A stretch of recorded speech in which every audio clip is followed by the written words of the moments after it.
Okay, Sir Freddy, bilang nandito naman yung kapatid niya, inaabot na po namin yung lahat ng naitulong.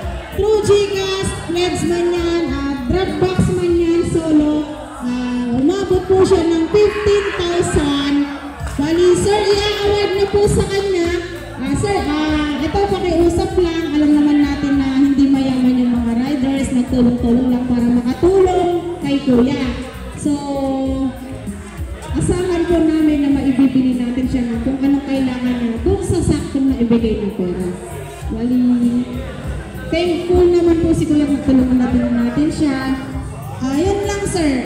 Sana gumaling na siya at marami pa sanang tumulong sa kanya. Marami pa pong gustong tumulong dyan. Baka sakaling ma-invite ko.